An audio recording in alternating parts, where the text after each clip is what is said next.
Samantala, pinasinayaan na ang Philippine Arena Interchange sa Ciudad de Victoria sa Bukawi, Bulacan. Hudyat na ito ng pagsisimula ng konstruksyon ng proyekto na nagkakahalaga ng 635 million pesos ayon sa DPWH. Si Eden Santos sa detalye.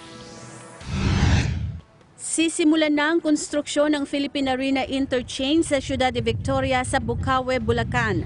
Ito ay matapos ang isinagawang groundbreaking ceremony na pinangunahan ni kapatid na Glicerio Santos Jr., General Auditor ng Iglesia ni Cristo, DPWH Secretary Mark Villar, dating Pangulo at ngayon ay House Speaker Gloria Macapagal Arroyo kasamang iba pang kongresista, Senator Joel Villanueva, mga lokal na opisyal ng Bulacan at mga kinatawan mula sa Metro Pacific Tollways Corporation sa pangunguna ni Manny Pangilinan. Ayon kay Villar, ang nasabing proyekto ay inaasahang magiging long-term solution sa matinding problema sa trapiko at mahabang pila ng mga sasakyan sa Bukawi Interchange. Anya, batid ng mga taga-Bulacan ang pangangailangan para sa alternatibong daan bunsod ng mabigat na trapiko sa kahabaan ng Governor F. Halili Road sa Santa Maria, Bulacan. Kabilang din sa makikinabang sa nasabing proyekto ang Pandi, Norzagaray, San Jose del Monte at Marilao. Magsisilbi ring suporta ang Philippine Arena Interchange para lalong mapaunlad ang economic activities at industrialisasyon sa bayan ng Santa Maria at Bukawi sa Bulacan. Ito anya ay bahagi pa rin ng Build Build Build program ni Pangulong Rodrigo Duterte. I am delighted that we no longer have to worry for this interchange. Once completed, will be a long-term solution to alleviate the traffic situation and the queuing of vehicles at the Bukawi entry-exit toll gate of the NLEX. Ang nasabing proyekto ay nagkakahalaga ng 635 million pesos para sa konstruksyon ng 4-lane road na kukonekta sa Manila North Road at sa Santa Maria Bukawi Bypass Road na dumadaan sa matraffic na Governor F. Halili Road via Ciudad de Victoria. Dagdag pa ng kalihim, magsisilbing entry-exit toll gate ng North Luzon Expressway ang Philippine Arena Interchange. Ang LRT Builders ang project contractor ng Philippine Arena Interchange. Malaki pa ito po itong project. It's very significant dahil isa po itong ebidensya po na tuloy-tuloy, all systems go po ang programa ng ating Pangulo, President Duterte, ang kanyang Build, Build, Build program. Inaasahang makukumpleto sa November 17, 2019 ang proyekto na gagawin sa loob ng 300 araw. Sinabi naman ni Maligaya Development Corporation Chief Operating Officer Atty. Glicerio Santos IV na tamang-tamang timing ng nasabing proyekto para sa nalalapit na 2019 SEA Games na idaraos sa Philippine Arena.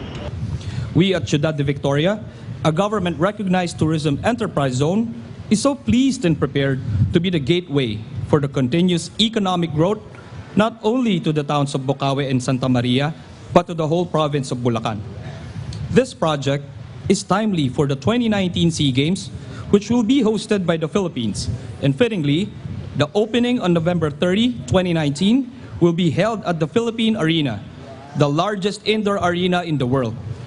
The event will showcase the capacity of the Philippines to hold the safe and secure international events in world-class sports facilities like the Philippine Arena here in Bukawi, Bulacan.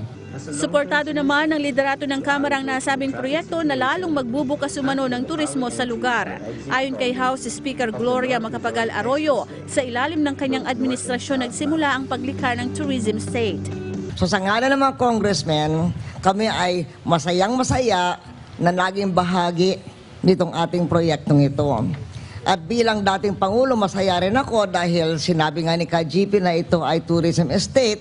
Ang mga tourism estate ay nilikha nung panahon ko bilang Pangulo. At ngayon naman, bilang Speaker, natignan naman niyo yun, ang dami ng mga congressmen na nagpunta dito. Kung lahat sanang gustong makapunta, pupunta talaga sila lahat. Dahil isang masasabi ko, lahat ng congressmen, suportado itong proyekto nito. Lahat ng congressmen, suportado ang Philippine Arena. Lahat ng congressmen, suportado sa mga magagandang gawain ng ating mga pinuno mga leader, mga kapatid ng iglesia.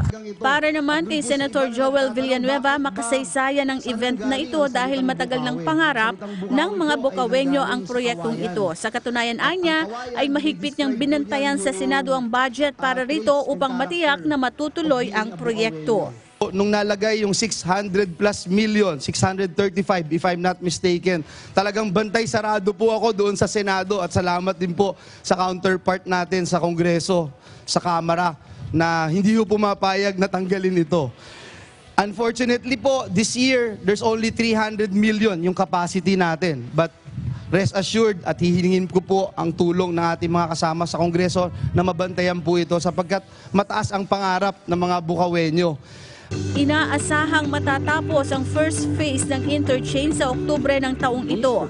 Lalong mapapabilis ang pagtungo sa Philippine Arena na tinaguri ang world's largest indoor arena na may maximum seating capacity na 55,000 na katao. Para sa Eagle News, Eden Santos, IM1 with 25.